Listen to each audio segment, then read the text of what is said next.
ছাড়া আর পৃথিবীর কেউ জান্নাতে যাবে না, যাবে না, যাবে না। সম্মানটা তোমার মাথায় আমি চাপিয়ে দিয়েছি, ওই সম্মানটার নাম হলো তুমি একজন মুসলমান। তোমাকে আমি আল্লাহ ভালোবেসেছি, আর লক্ষ লক্ষ কোটি কোটি মানুষের ভিড় থেকে ভেঙে বলে মেনেছো।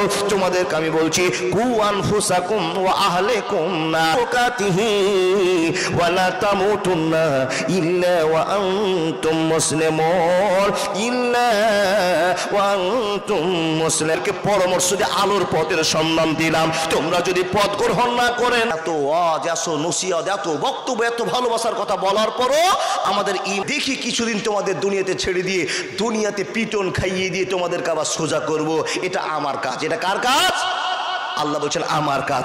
বান্দা, তাই তো তোমাদের 100টা গুনাহ আমরা এই মুসলমানগুলোই করি। মোটরসাইকেল আছে, গোড়াতে গিয়ে একবার ঘ করে ব্যারেন্টে মেরেছেন, আর টুকটা ছ্যাক ব্যাক করে দেখে মারলো তো।